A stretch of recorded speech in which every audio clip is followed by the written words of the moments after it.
Good one for Manchester City yesterday in that game against Chelsea at the Stamford Bridge. At least it was a win for them right now for the fact that they were able to defeat the Blues at home. Welcome you on the show, 360 Sport.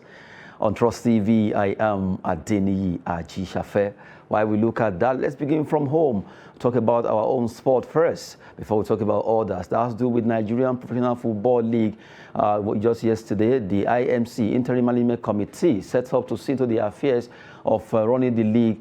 Deemed fit yesterday to at least give 200 million naira to all the 20 clubs in the NPFL as a takeoff grant for them to run the abridged league set for this 2022-2023 season. Well, the league, even though it won't be starting, according to news filtering in, it will be next, that will be a week after. But Aqua United versus Bende Insurance will be starting on January 8th as the first match that will be played. And even though other teams will be having at least 1 week before the league will finally commence. Coming from the IMC and NPFL there, a good one. The club actually got the 200 million. That will be 10 million per club just yesterday in Abuja for them to have at least something to stand on as the league is about to start. I have in the studio Olawale Peters. Good to have you. Good morning, Adeniyi. It's my pleasure being here. Good one there. That story is the first one that actually coming on our stable, talking about the IMC offering 200 million to all the 20 clubs just yesterday here in Abuja. The fact that despite all the issue on ground,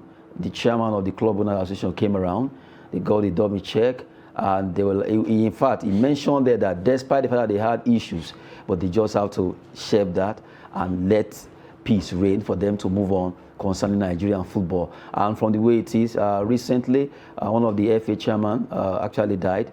That's number one. Number two, the players, they just felt, okay, they had a meeting after that particular presentation, agreeing that, okay, that NPFL should be shifted by a week, but Aqua United and Bende Insurance will be playing on January 8th to herald the league. Okay, I'm not going to call it postponement because they are still playing a match. That's the truth. It's just about the adjustment to fit into the league proper. So yes, some of us may have our reservation on how things started, how it is going, and probably how it will end. But let's give them the benefit of doubt to see what they can do. I think they started on a good note, to be honest with you. For the first time in many years, the NPFL clubs, they're having a grant of 10 million naira each being given to them to support, to augment, more like a palliative measure or subsidy to the football. A lot of grammar following that particular grant. Subvention. Subvention, a lot. Whatever we call it, it is a good move from the IMC. NFF, NPFL.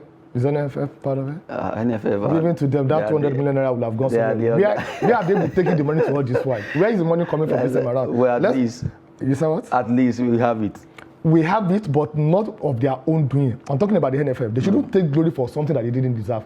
That's the truth. Okay. Their own issue is another discussion entirely. So I think we continue like this. This time around, it's 10 million per club. Probably they need to fine-tune the process in the sense that when they are giving them the grants, because if you are getting the grants from international organizations at times, they will tell you in specific what you should use the money for. For development, for welfareism, for this, for that. I think that should come much later so that this 10 million naira also to not just go down the drain. We won't know what the money is being used for. There should be an accountability because I can't be giving you money to support your business, to support your club, to improve the sport, and at the end of the day, I'm not getting anything out of it. So it's a very good one. Then for not starting all the matches on the January 8th, I think it's not that bad. Not that we're not having any match at all. And the good thing is that we can now watch the Nigerian Professional Football League on, I think it's on NTA, right?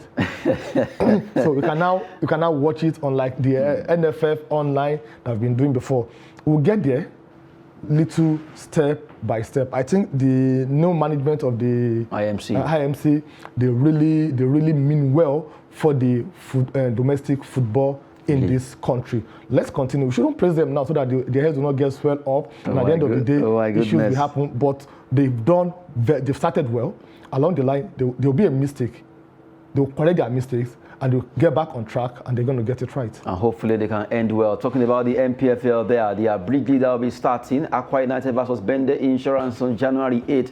But right now, all the 20 clubs have been given take-off grant of 200 million naira. And the good thing is that the sponsor of the league, GTI Group, are also trying to say, okay, they want to make sure they develop and add more value to Nigerian football ecosystem there. Let's have it, what happened during that particular take-off grant presentation in Abuja.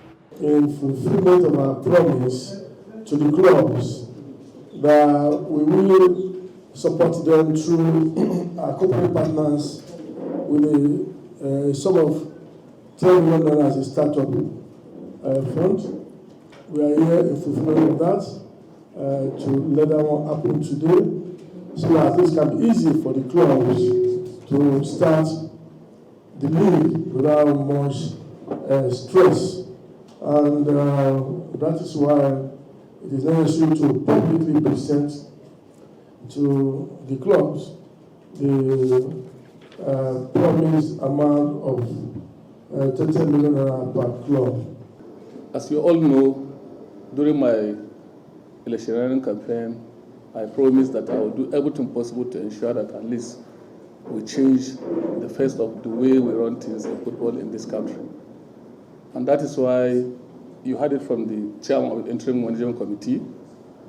Whenever they come to me for anything, I try to make sure that we give them all the necessary support they needed, as long as it goes to the direction that we plan for Nigerian football. We believe very much that we have conceived this. We have, with very great enthusiasm and hope and belief.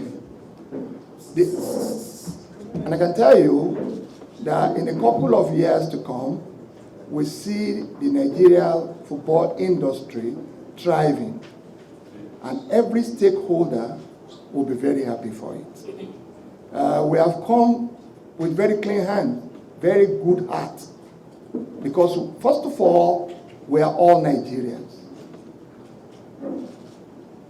Our own dream is to make this not only an historic day, to bake a very big cake that will be sufficient for all the stakeholders. I can't wait for Nigerian football to take its rightful place in the African continent. I want to thank the sponsors once more for rolling out such kind of money. And I hope at the end of the day, you journalists will not say that we took the money into our private accounts, because before now, so much has been said by you people. But of course, I want to tell you that the club owners are a very credible association. I would not want to toy with people's money. Having said so, I believe that what has started today, God will bring it into fruition, and also, open up more vista for, a more and better relationship. Yeah, good one there. You saw the chairman of the Club Owners Association, that is Barrister Isaac Danlad, is saying, well, he hopes that the journalists will not write that they didn't use the money well, but they will make sure they judiciously spend the money. And I love the fact that the GTI Group, the sponsor of the league, really, the man, while he was speaking, said, well, he hoped that Nigerian football will get back to that level where in Africa, even though the foremost countries, when you think of football, talking about Nigeria. Yeah, and we hope the money will not head up their own pocket, truly. Or lizard will not swallow it. Lizard will not swallow you, or snake will not take it away. My goodness. Or it will turn to monkey and disappear. The truth is, if you're talking about accountability, there's someone that needs to keep tab on you. So that is the work of the journalist, to ask questions. And if they have nothing, as in they have nothing to hide, before we even ask the question, they should be the one to publish the account to tell us that the 10 million naira grant we received from the IMC or the sponsor. I don't want to use NFF. Okay. From the sponsor, this is what we spent the money for. So once you've done that, there won't be room for anybody to doubt you. And it's all about precedent. We've had cases upon cases of how money has been siphoned, how money have been, in fact, I don't want mismanaged. Not even mismanaged, stolen. Mismanaged is even a good adjective to qualify that they didn't spend it right. How money have been swallowed? How money have been swallowed, or how money have disappeared in the country. So it is high time they do that, and I think that is very, very, very germane. Then for the sponsor GTI, they are wealth creation. They are into investment. They know how to turn coin into paper, paper into gold, gold into platinum. They know how to do what they know how to do best. So shouldn't be looking at getting back to where we were before in terms of football in Africa. To be above, that should be our target. Our target shouldn't be that, okay, we want to meet what we've done before. We want to be the best in the sense that other players in Africa will be coming to Nigeria to play their professional. The way we have Premier League, that people from around the world, they go to England to play their professional football. We want the same to be domiciled in Nigeria for Africa. And we can do it. We have the population, we have the resources, we have the money, we have the people. So what we don't have is just the leader that will just, take us to the right channel. So I think as far as I'm concerned, we have what it takes to get back there. And for any good football nation, for you to be very good, you have to develop your football league domestically. Let's look at Brazil of this world. Most of their talent, it is not that they are having the influence of having people from Europe, that they are not the real Samba boys that we used to know. Before, most of their stars, you hear them from Flamingos, from Santos, Corinthians. That is where they came from. You can't hear that, a Brazilian footballer was made outside Brazil. No, they already made from their league before coming out. Also, look at Premier League. Also, the same thing. Look at Bundesliga, the same thing. Look at French League, the same thing. We should have the same thing, that most of our players should be made from home before going abroad. That's what we used to have before in the late 80s and early 90s. That is what the likes of Rashid Yekini, Segun Odegbami and co, Felix Owolabi, they are made in this country. They are made in Nigeria because they are transported outside the country. So that is what I think we need to do. We need to really look inward by growing our own football from here. Just like the Minister of Youth and Sports said, the DNA of Nigerian football development is in the league. And all we need to do is to harness it well. Well, administrators out there, you have been given the chance to see how the league will actually start. And this 10 million naira will go a long way to boost at least all the clubs that will be participating in the Bridge League.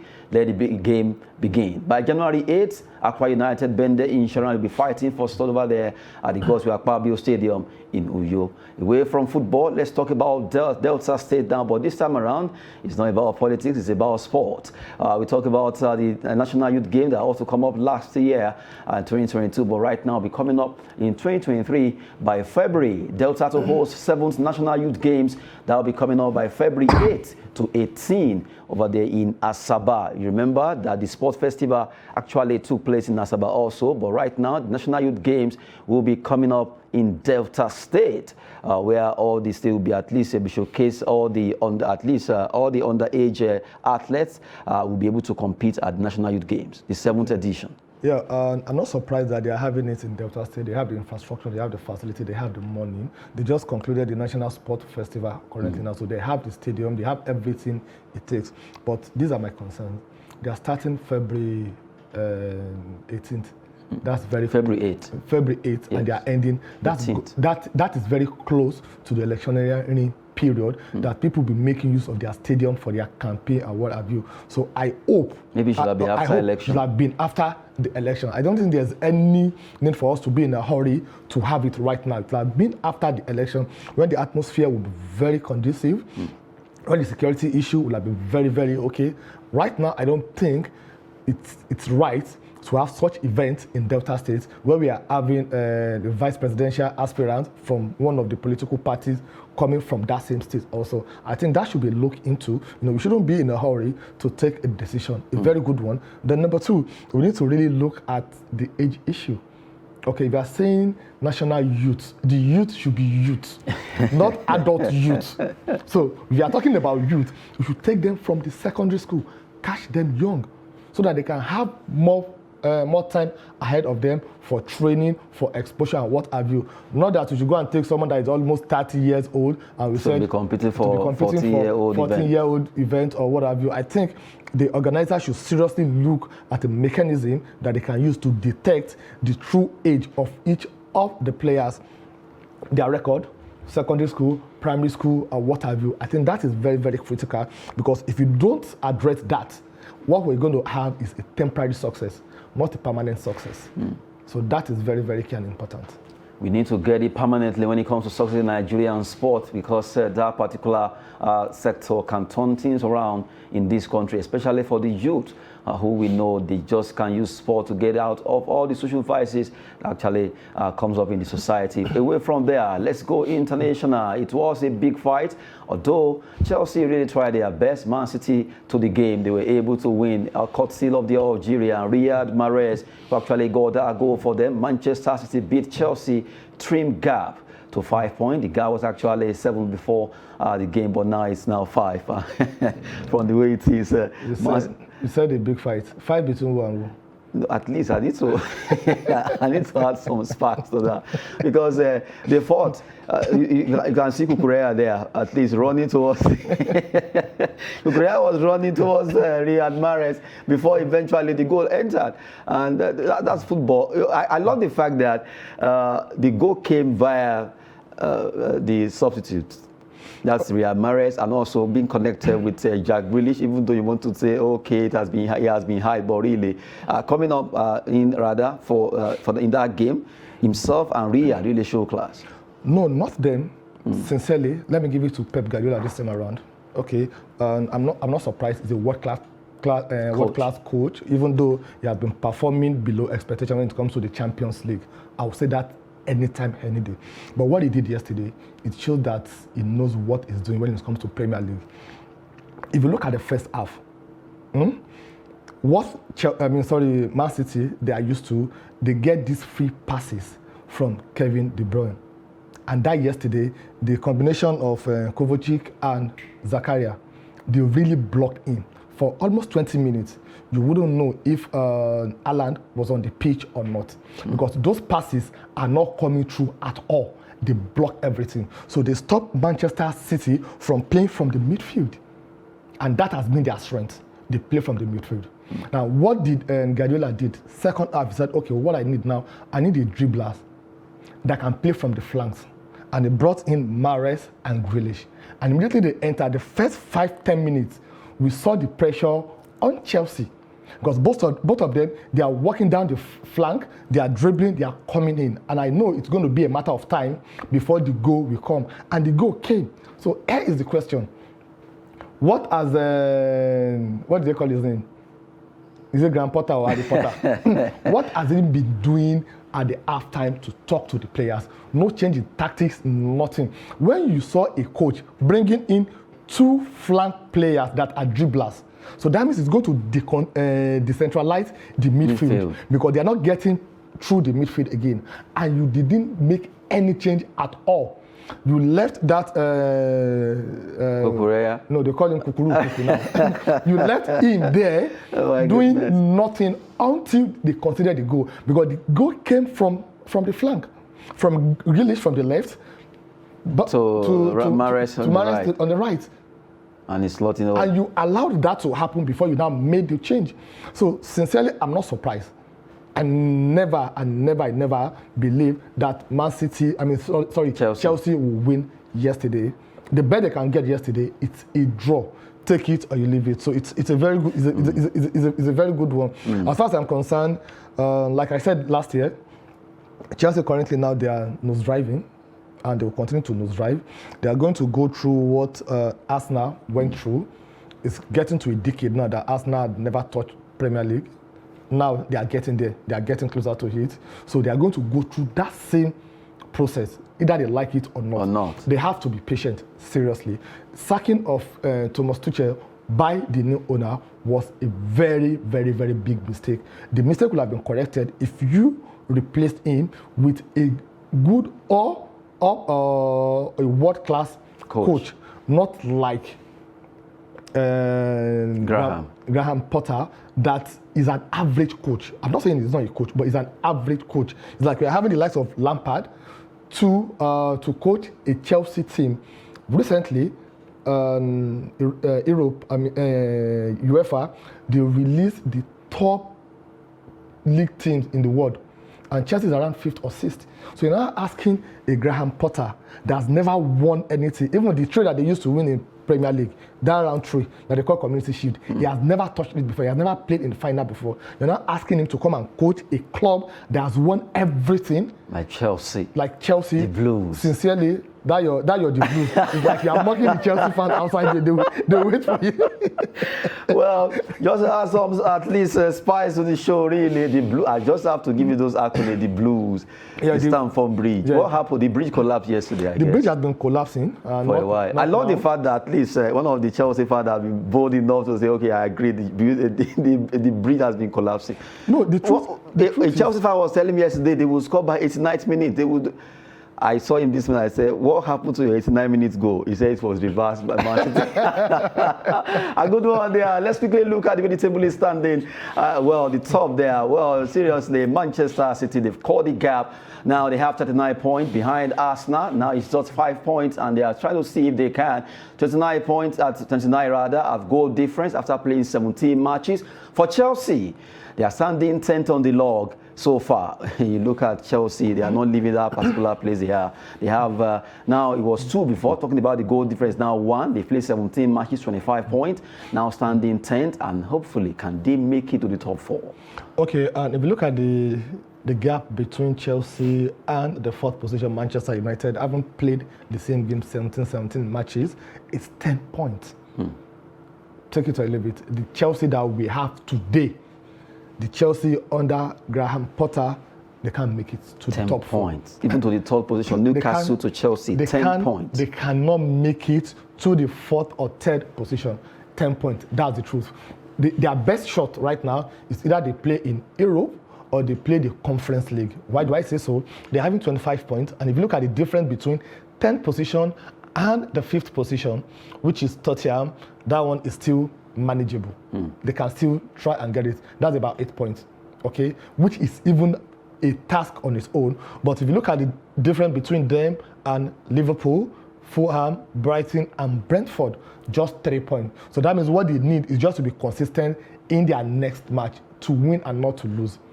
But my worry and my problem, if you look at the top 10 also, the goal difference, they're having only 1.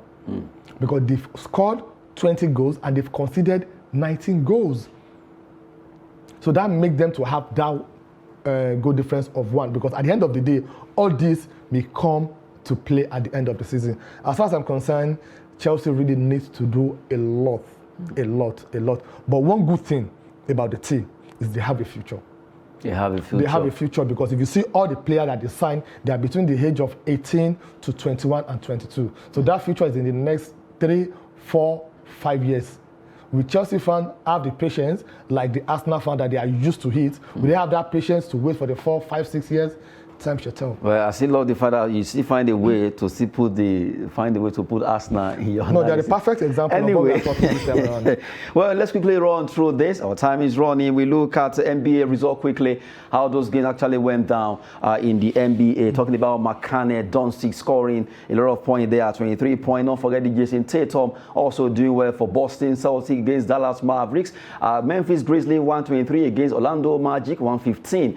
Mavericks fought hard, but they lost that game by 95 to 124. Look at Doncic actually getting like 23 points. You have Jason Tatum, 29 points there. And you have Utah Jazz with 131 against Houston Rockets, where McCann got 49 points. LA Clippers, their wins were actually clipped by Denver Nuggets of Colorado, 122 to 91. Away from NBA result, quickly look at Spanish Copa del Rey result also. Matches were also played yesterday in the Copa del Rey. Let's look at the result as it went down. Jim de Tarragona and they lost against Osasuna 1-2. Ibiza lost that game against Real Betis 1-4 also, while Atletico Bilbao pummeled Eldense with 6-1 in that pecking order. 6-1, 4-1, 2-1. All the away teams winning at home, rather away against the home team. And all the away teams considered only 1 goal each. So they had a meeting that I'm not going to concede more than 1 goal. No surprise from the